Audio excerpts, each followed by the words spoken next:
Olá, começa agora mais um programa Tela Mackenzie, diretamente dos estúdios da TV Mackenzie em Higienópolis, capital paulista.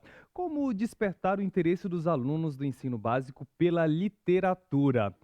No programa de hoje nós vamos tentar responder a esta questão e para isso nós trouxemos o professor Dr. Alexandre Wadir aqui da Universidade Presbiteriana Mackenzie. Professor, seja muito bem-vindo, é um prazer tê-lo aqui conosco. Obrigado pelo convite, prazer é meu. E aí nós vamos começar com uma pergunta muito fácil de responder. Quais os desafios do ensino da literatura brasileira aqui no nosso país? Facílima a pergunta, né? Facílima porque não tem resposta, talvez. Tirando a brincadeira, são muitos os desafios. Eu acho que tem desafios que são da esfera do alunado, porque nós temos hoje um público muito voltado a outras mídias que não só a mídia escrita, né? Que não só o livro. Então, um alunado muito voltado a mídias audiovisuais, as mídias sonoras de modo geral, e também é um desafio que parte muito do professor. E quando eu digo professor, não é uma culpabilidade no professor, aquele que está atuando em sala de aula, não. Eu digo que é uma culpa do professor, mas aí temos de voltar os olhos para a universidade. É do processo de formação do professor. Nós ainda temos uma cultura muito conteudística nos cursos de licenciatura. Então, valoriza-se muito o conteúdo, a matéria em si, e esquece-se de trabalhar o como passar, o como transmitir, não só passar, mas o como discutir e compartilhar esse conteúdo junto com os alunos. Ou seja, eu costumo conversar muito com os meus alunos, com meus meninos, meus orientandos. Eu posso dominar 100% do conteúdo, mas se eu não domino esse método, essa passagem de conteúdo, não vai ter jeito. Então, nós ainda temos uma universidade muito presa à questão conteudística e que valoriza muito pouco as disciplinas, principalmente pedagógicas. Aí quando o senhor fala em interferência, por exemplo, das mídias, é porque hoje, por exemplo, eu vejo alguns especialistas falando numa sociedade imagética, onde tudo é imagético, onde a informação vem tuitada, assim, em alguns poucos caracteres. É isso? Mais ou menos. Primeiro, acho que a gente tem que quebrar alguns mitos. Fala-se muito da problemática, a televisão, o rádio. Eu acho que todo mundo analisa os meios de comunicação de um modo muito superficial e tomando sempre como um inimigo do processo educativo. Primeiro, que não é. Segundo, se a gente for voltar, por exemplo, às ideias do Paulo Freire, quando ele fala que a gente, para trabalhar com o aluno, a gente tem que conhecer a realidade desse aluno, eu não posso ser pedante ao ponto de achar que aquilo que eu tenho para passar, como se eu tivesse algo maravilhoso para passar, é o mais importante para o meu aluno, é o de mais valia para o meu aluno, e eu não posso pensar em tentar levar esse conteúdo sem compreender a realidade da meninada, a realidade dos pequenos. Se os pequenos têm muito acesso às redes sociais, se os pequenos têm muito acesso à televisão, têm muito acesso à internet, por que eu não posso me valer desse material, primeiro, me valer dele para usar como fonte, como instrumento para a discussão das questões literárias? Você vai me dizer que tudo que está na televisão é ruim? Você vai me dizer que tudo que está na internet é ruim? Esses pensamentos são muito chatos, são muito ou extrema-direita ou extrema-esquerda, ou muito frio ou muito quente. Parece um pouco que a gente volta aos anos 80, aquela época da Guerra Fria. Tem um muro de Berlim separando a gente para tudo isso. Isso é uma grande bobagem. Desculpe o termo, mas é uma grande bobagem. Este material é importante. E eu digo que é importante porque quando a gente trabalha com literatura, a gente está trabalhando não só com texto escrito. A gente está trabalhando com narrações, com ideias que nos fizeram seres humanos. E essas outras mídias também servem para a gente discutir essa nossa humanidade. Então, é mais imagético? Eu não digo só mais imagético, é mais imagético, é mais sonoro, é mais audiovisual. Eu nasci nos anos 70. Com 13 anos, minha mãe me deu Dom Casmurro. Eu lia muito à época, muito, muito. Mas eu lia Fernando Sabino, Paulo Mendes Campos, Otto Lara Rezende, lia muita crônica, muito conto. E pensa que era um garoto que eu jogava bola na rua, treinava basquete, treinava judô, vivia de esporte, mas adorava ler antes de dormir. Mas com 13 anos, em 83, quando minha mãe me deu Dom Casmurro, eu odiei aquele livro, porque ele não dizia nada para mim. E eu lembro que virou uma grande brincadeira na minha casa. Minha mãe dizendo, mas eu, na sua idade, já tinha lido isso, eu tinha lido aquilo. Veja, minha mãe com 13 anos era de uma sociedade que a caneta era só tinteiro. Era de uma sociedade que ela ouvia novelas de rádio e ela viu nascer a televisão. Eu vi nascer a televisão colorida. Então, o meu mundo era diferente do mundo dela. Quando eu fui ter aula sobre Dom Casmurro, aqui no Mackenzie, no ensino médio, na época era colegial, o professor Ricardo Pântano, e ele explicou a ideia do Machado e do livro, fiquei alucinado e corri para ler aquilo e li em 2 dias Dom Casmurro e foi maravilhoso. Mas veja, quando eu tive, não estava adequado ainda. Minha mãe errou? Não, mas talvez se ela tivesse colocado de um outro modo, eu poderia ter gostado. Então a gente tem de entender que a realidade é outra. E é uma sociedade que não vive exclusivamente presa só ao texto verbal. Outros textos ganharam espaço. Professor, só com o perdão aí Hum. do parêntese, tem conteúdo bom sim na TV, a gente acredita. Não, eu sei que o senhor defendeu isso, mas Isso. é porque, puxando a sardinha para o nosso lado, tem a TV Mackenzie aqui com 24 horas de E conteúdo, veja e você, conteúdo que a gente estuda bastante, e eu sei que o senhor acredita é nisso que as também. pessoas colocam um senso comum e muitas vezes a própria academia É, vê a comunicação como sendo algo muito ruim. A ideia não é essa. E eu acho que muita gente questiona os meios de comunicação porque não sabem o trabalho que se tem para se fazer algo, por exemplo, a televisão. Ninguém imagina o trabalho que se tem no entorno. Parece algo muito fácil para quem está sentado assistindo, mas quanto de teoria mesmo, né? Quanto de praxis, quanto de acerto, quanto de erro, quanto se lutou para conseguir chegar a esse patamar. É algo muito vultoso, mas as pessoas costumam ver como algo vultuoso. Isso é que é muito ruim. como superficial normalmente, né? Exatamente. Como se fosse prejudicial. Araci Balabanian, eu nunca esqueci de uma entrevista dela, ela fez parte de um dos programas dos anos 70 chamado Vila Sésamo. E era um programa com uma conotação muito educacional, um programa importado, e a TV Globo trabalhava com ele. Não, não era Globo, me perdão. Agora eu não lembro qual a TV, me desculpa. Mas a Araci Balabanian deu um depoimento uma vez que ela estacionou um carro dela, um Fusca, num lugar proibido, e quando ela voltou, o guarda estava multando, o guarda de trânsito. E quando o guarda viu, ele ficou emocionado e suspendeu a multa imediatamente. E ela foi tentar entender o que era, e ele dizia: olha, meu filho, eu sou policial, minha mulher é professora e meu filho fica em casa o dia inteiro, a gente tem que deixar. E a gente deixa meu filho na frente da TV o dia inteiro. Meu filho aprendeu a falar com a senhora. Ou seja, aprendeu a falar vendo programa televisivo. Então, nem tanto a um lado, nem tanto ao outro. Eu acho que a gente está numa época que as coisas são misturadas, não é tudo tão simples, tão radical desse modo, né?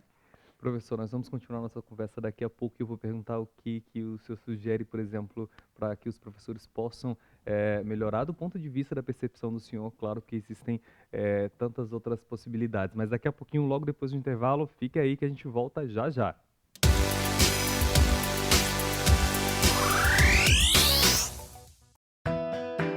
Estudar é uma forma de ampliar horizontes. E no Mackenzie, sempre é hora de aprender. Não importa se você é criança, adolescente ou adulto, porque aqui você sempre encontra educação de qualidade, do ensino fundamental à pós-graduação. Descubra o que o Mackenzie pode oferecer. Acesse o nosso site. Mackenzie.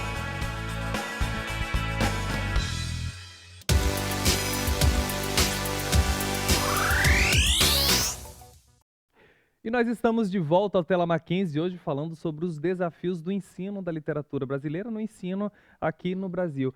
Mas o que o professor tem de ferramenta nesse caso na mídia, por exemplo, para casar com a literatura, para casar com com esses estudantes, esses jovens que são cada vez mais conectados, que são cada vez mais hipertextualizados, se eu puder utilizar esse termo. Uhum. Acho que é assim, Ulisses. Eu diria hiperbolicamente que o professor tem tudo. Basta que ele tenha boa vontade. E nesse comentário eu não estou dizendo que o professor tenha má vontade, não é isso. Mas assim, eu acho que é preciso boa vontade. E eu acho que tem uma palavra que ela é fundamental e ela é pouco trabalhada com a gente na universidade. Essa palavra chama criatividade. A gente costuma ver que acaba faltando criatividade para muitas pessoas. E não acredito que a criatividade seja um dom nato. Tudo bem, talvez um tenha mais, outro tenha menos, mas a gente desenvolve a criatividade. Então, o que eu preciso pensar é o seguinte: eu tenho um assunto qualquer, um tema qualquer, um livro qualquer de literatura. Eu tenho de reconhecer o meu aluno, o local que ele está, o tempo que ele está. Um formato que eu trabalho, uma metodologia que eu trabalho em São Paulo, capital, Não quer dizer que ela vai dar certo em São Caetano, que é aqui do lado.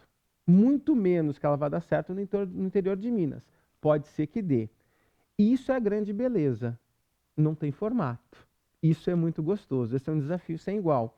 Eu costumo dizer para a meninada que é o seguinte: você é preparado para uma aula. De repente você entra, tem um aluno de mau humor, um aluno com dor, em 2 minutos mudou tudo que você ia fazer. Então, se vira. Vamos achar os caminhos. É aí que entra a questão do conteúdo. O conteúdo ele é fundamental. Eu tenho de ter. Mas se eu não souber como trabalhá-lo nesse processo de ensino-aprendizagem, nessa troca, não tem jeito. Então, como usar? De todos os modos. Fotografias podem ser usadas para trabalhar com literatura? Sem dúvida. Eu já trabalhei muitas vezes. Um exemplo, nós temos um professor do Mackenzie chamado Zaga Brandão, professor de fotografia, fotojornalista. Eu já usei fotografias do Zaga que ele fez de mendicância para trabalhar, para fazer a ponte, por exemplo, com o naturalismo brasileiro, com Curtiço. Por quê? Porque as pessoas que ele fotografou estavam em estados zoomorfizados. As pessoas pareciam animalizadas. A mesma coisa que acontece no Curtiço. Uma das fotos dele, brilhante, ele tem uma sequência de cortiços, e eu já testei isso com os alunos. Muitos alunos olham aquela foto e só vem madeira. Mas lá no meio tem 2 pessoas que eles nem reconhecem. Eles, a gente, qualquer um, de tão habituados ou viciados que nós estamos a olhar de um determinado modo. Então, fotografia é um caminho. Música. Mas veja, qual um grande problema? Muitas vezes os professores pegam as músicas para fazer o quê? Para analisar a letra, mas esquece a sonoridade. A sonoridade é um elemento que compõe a música, não é? Então, eu preciso trabalhar essa sonoridade também para poder fazer algum tipo de relação, ok? Videoclipe é uma ferramenta maravilhosa, né? O videoclipe é delicioso. Programas televisivos, o que você quiser. Hoje, com o advento da internet, com o advento não, né? Mas com essa popularização de canais na internet, nós temos inúmeros pequenos programas, programetes, que podem ser sacados para a gente trabalhar em sala de aula. Porta dos Fundos, você já trabalhou, Alê? Trabalhei. Agora você tem também um cuidado. Em que instituição de ensino você está trabalhando? Porta dos Fundos. Existe muito palavrão, né? Existem muitas brincadeiras que de repente ferem algumas escolas. Então, qual é o cuidado? Eu tenho de selecionar algo que esteja adequado à escola que eu trabalho, mas também eu tenho de selecionar algo com muito cuidado em relação ao aluno, porque de repente eu coloco um programa, ele gosta, ele vai procurar outros, ele acaba achando algumas coisas que não são interessantes naquela faixa etária, percebe? E o que eu acho é que a gente tem de ver qual é o veio da literatura, o que ela está querendo dizer. Por exemplo, o Gil Vicente. O Gil Vicente é um clássico da literatura de língua portuguesa. Um livro constantemente usado dele nos colégios, nos exames preparatórios, é o Alto da Barca do Inferno. Estamos falando de 1500, ok? Comecinho lá dos 1500. Peça teatral. A gente tem agora essa evidência tão forte, por exemplo, do Harry Potter. E as pessoas gostam de falar mal, que é isso, que a literatura é menor. Veja, se Harry Potter fosse algo tão fraco, nós não teríamos a quantidade de livros, a quantidade de filmes e a quantidade de produtos gerado a partir dessa narrativa.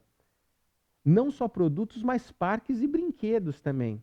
Então veja o quanto gira de dinheiro em torno disso. Isso é pejorativo? Não. Se gira é porque tem um consumidor. A gente não pode esquecer também que o livro é um produto consumível. Monteiro Lobato fazia isso e falava isso. O livro é um produto como outro qualquer. Eu estou vendendo um produto. Veja, quando a gente pega o último livro do Harry Potter e quando a gente pega o momento, diria que talvez o penúltimo momento da grande briga dele com Voldemort, quando Voldemort consegue realmente matá-lo por um momento e ele sai do plano da Terra e ele vai para um lugar que parece a estação de trem, que quando ele quebra a última Horcrux do Voldemort, o que acontece? Aquele momento é exatamente igual ao momento do Alto da Barca do Inferno, quando as pessoas vêm para um braço de mar, onde tem a barca do anjo e o barco do diabo. Se o menino vê aquilo no Harry Potter, adora, e aquilo para o menino é significativo, porque a gente tem que pensar numa aprendizagem que seja significativa, que tenha valores, que tenha utilidade, se o menino entende isso no Harry Potter, por que ele não entenderá no Gil Vicente? É óbvio que a linguagem do Gil Vicente é menos adequada para hoje, para o nosso menino de 12, 13, 14, 15 anos, ok? Mas eu, como professor, guia que sou no ambiente de sala de aula, cabe a mim conseguir traçar essas relações para que ele entenda isso com facilidade. Para o menino de 14 anos que vive numa geração que as relações se dão com o fica, como é que eu vou discutir a fidelidade ou não da Capitu? Percebe? Para um garoto de 15, 16 anos, talvez a questão da fidelidade não seja tão evidente. Para um garoto que vem numa geração, que a gente sabe no nosso país, que as famílias não são mais pai e mãe a vida inteira, porque daí separou, casou. Não adianta eu tapar a realidade. A realidade são dessas famílias multifacetadas, não são? Então, a própria questão da fidelidade, ela é relativa para se discutir. Então, não que esse seja o motivo principal, por exemplo, do Dom Casmurro, mas veja, eu não posso partir disso, talvez isso não toque imediatamente o meu aluno. Então, tem de achar elementos, e aí vem a criatividade, o jogo de cintura, para que eu possa criar a ponte e tornar esta obra interessante para o meu aluno. Que é, por exemplo, pegar o sertanejo universitário, que faz parte do contexto dele, agora utilizar como ponte para que ele possa transcender até a literatura de outros Isso. séculos. Sim, E exatamente. assim, e tem uma outra coisa que é muito, talvez, muito árdua, mas todo mundo tem de ler Memórias Póstumas de Brás Cubas? Não sei se todo mundo tem de ler. Eu, que trabalho na área de comunicação e letras, tenho de ler. Mas um cidadão comum, que é engenheiro ou médico, ele é menor porque ele não leu isso? Em hipótese nenhuma. Mas, infelizmente, a área costuma colocar a literatura num patamar tão elevado que ela é a arte de todas as artes. Não é. A literatura é mais uma linguagem, como o cinema é uma linguagem, como a televisão é uma linguagem, como a fotografia é uma linguagem. Então, a gente precisa entender que trabalhar com essa linguagem é importante do ponto de vista até da cidadania. Porque para formar o cidadão, e esse é o papel da escola, eu preciso fazer com que ele saiba interpretar os textos, o verbal, o imagético, o sonoro, ok? Então, veja, é fundamental sim trabalhar a literatura até para a formação do cidadão, mas isso não quer dizer que ela seja uma linguagem superior às outras. Em alguns momentos, talvez ela seja um pouco mais durável, Ulisses. Na área de vocês, vizinho da televisão, o cinema, nós pegamos às vezes alguns filmes dos anos 80, por exemplo, 70, ou até dos anos 90, e hoje assistindo a gente vê algumas coisas que nós não vemos na época dos efeitos especiais. Por exemplo, a gente fala, opa, né? A gente consegue perceber. Talvez a linguagem verbal, em alguns momentos, ela seja um pouquinho mais durável, a gente perceba menos isso do que na linguagem, por exemplo, audiovisual. Mas ela é uma linguagem com bons textos e com maus textos, como as outras linguagens também. Então, acho que esse diálogo de linguagens é de extrema importância, até para o aluno se formar como cidadão na sua plenitude. Professor, tem algum texto que seria, a gente pode dizer que é mais fácil de trabalhar com os alunos para que o professor possa utilizar? Não sei te dizer, é uma pergunta muito difícil, tá? Vou É até tentar. porque é uma percepção muito pessoal, né? Isso. Eu acho que tem muito também do gosto. De repente eu trabalho muito bem o conto e eu tenho mais facilidade para isso. Alguns dizem que a poesia é mais difícil. Eu não acho que tenha mais fácil ou mais difícil. Eu acho que tem poemas bons para todas as idades, contos, crônicas, romances bons para todas as idades. Cabe ao professor saber fazer a escolha. Vou voltar, estou sendo redundante. Cabe ao professor reconhecer o aluno. Então, por exemplo, eu posso pegar poemas do Manuel Bandeira e trabalhar com meninos de 12 anos com muita facilidade. Eu posso pegar poemas, por exemplo, do Vinícius de Moraes e trabalhar com meninos de 12 anos com muita facilidade. Mas dependendo da escolha que eu fizer, de um Vinícius ou de um Bandeira, eu levo para um garoto de 18 anos e vai ser dificílimo. E tem outra questão também. Há várias camadas dentro do texto. Eu não preciso querer que meu aluno reconheça todas as camadas daquele texto aos 12 anos. Até porque, à medida que nós vamos nos transformando como pessoa e vamos conhecendo outros cenários, vamos colocando mais referência dentro da gente começa a atribuir outros significados a um texto já lido também. Então, depende da escolha, depende do momento. E aí, como fazer a integração, por exemplo, de gramática, texto, literatura? Belíssima briga. A gente vê muito assim, eu sou da língua, eu sou da literatura. Não, Ulisses, eu sou da letras. Se eu sou da letras, eu estudei gramática e estudei literatura. Então eu preciso saber lidar com tudo. Se você me atribuir uma aula de orações subordinadas, pelo meu diploma eu tenho que saber dessa aula de orações subordinadas. E se você me atribuir uma aula de simbolismo, eu tenho que saber dessa aula de simbolismo. Nós temos nossas preferências pessoais. E talvez a vida nos coloque mais para a literatura ou mais para a língua. Mas o instrumento da confecção da literatura é o quê? É a palavra. Uhum. Então eu, na literatura, vou negar a gramática? Isso é impossível. E por que a É um poesia? contraponto. E aí, professor, eu tô colocando, já pulando de um assunto para outro, para a gente Vamos? aproveitar o tempo, porque é muito interessante e o nosso tempo é curto, mas poesia, por exemplo, por que é tão difícil, às vezes, trabalhar em sala de aula a poesia? Eu acho o seguinte, Ulisses. Primeiro, por algumas escolhas. E segundo, vamos para um caminho muito fácil. Que menino, que adolescente não ouve música? Eu acho que nenhum. As músicas têm ritmo, A não menos tem? que ele seja o Caspar House, né? Não é? As músicas têm ritmo, não tem? As músicas muitas vezes têm rima. Elementos que são basilares da poesia. Óbvio que existe poesia sem ritmo, existe poesia sem rima. Mas grande parte tem, não tem? Pelo menos na história literária, a gente vai começar com essa estrutura para depois ir desmontando essas questões. Por que eu não parto de uma bela música do universo do aluno? Por que eu não começo a fazer uma interpretação de uma música do universo do aluno? E a partir daí eu começo a fazer a transição para um texto poético, literário. Por que não musicalizar um texto literário? Por que não envolver o aluno nesse processo? Talvez seja muito difícil porque eu escolhi e eu fui para a sala com isso. E se eu escolher em conjunto? Será que nenhum menino gosta de poesia? Será que nenhuma menina gosta de poesia? E quando eu falo em poesia, eu preciso necessariamente trabalhar um soneto ou trabalhar longos poemas? E os poemas relâmpagos?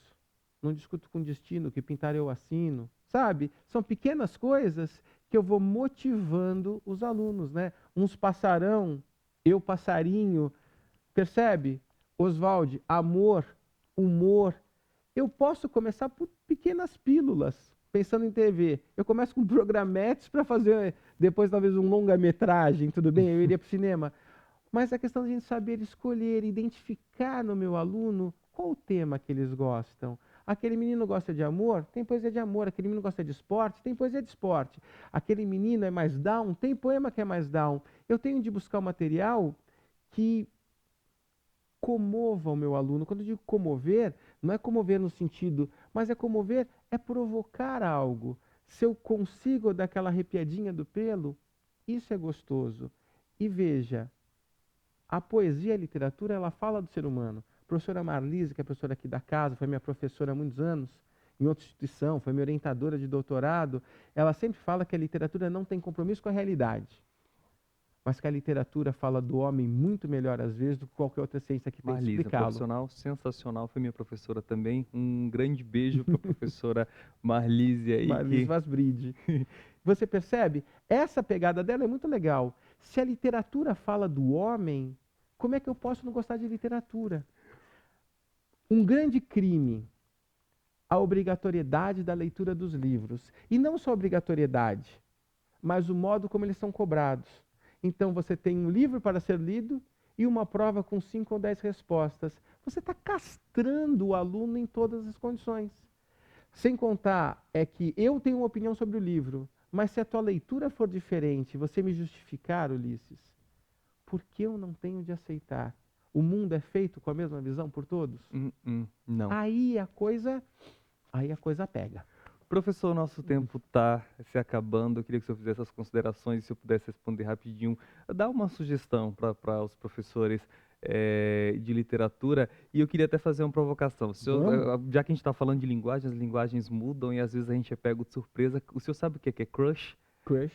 Que agora é um novo formato da meninada dizer que é paquera, né? Que não diz, mas minha paquera, meu paquera, diz o meu crush. E aí pode até usar uma poesia para apresentar para o crush, né? Ou para crush. Pode também usar isso. Faz as considerações, professor, finais de como, de quais sugestões o professor tem aí para utilizar, e aí a gente encerra o nosso programa, infelizmente, com vontade de continuar. Primeiro, quero agradecer o convite. Segundo, dizer da importância da avalia do programa. Acho que os temas que vocês abordam são fundamentais e tem de estar aí Obrigado. na pauta constantemente. E eu acho que existe uma única sugestão que ela é basilar para os professores: respeito ao aluno. A gente tem de lembrar que, com todo respeito ao aluno, nós somos o adulto da relação. Nós somos o guia do aprendizado, nós somos o condutor. Se eu respeito o meu aluno, se eu reconheço as características dele, a característica do ambiente dele, e eu tenho a clareza que eu não estou lá para despejar conteúdo, mas eu tenho a clareza que eu estou lá para formar cidadão, e vejamos o tamanho desse país. E vendo o tamanho desse país, eu vou ter muito claro que eu não tenho de cobrar dos meus alunos qual que é o plural do substantivo composto, eu não tenho de cobrar dos meus alunos decorado qual que é a ordem dos movimentos literários, porque isso não serve para nada, que eu tenho de colocar no meu aluno a consciência da leitura, da civilização, da cidadania, do respeito ao próximo. A principal questão que eu tenho é a seguinte: eu tenho de respeitar meu aluno. Então, se eu começo respeitando o aluno e sabendo que nós somos uma dupla, eu acho que a coisa começa a fluir com muita rapidez. E lembrando que a literatura é um cenário em que eu acho tudo, da dor ao amor. O que eu quero dizer? Eu vou lá, eu busco, eu sempre vou ter uma coisa bem interessante para colocar para eles. Muito bem, muito obrigado, professor. Orgulho de tê-lo aqui conosco na Universidade Presbiteriana Mackenzie. Gente, foi esse o Tela Mackenzie falando sobre os desafios da literatura no ensino para jovens, principalmente. A gente acabou ampliando aí esse bate-papo com o professor Dr. Alexandre Wadi. Se você não conseguiu ver, não tem problema, você pode ver esse e outros programas feitos por nós através desse endereço que aparece aí na sua tela. E também aqui aparecem os horários. Pode ir lá no site e ficar ligado. Ou então baixar o nosso aplicativo, porque são 24 horas de programação. Eu vejo vocês lá. Até mais!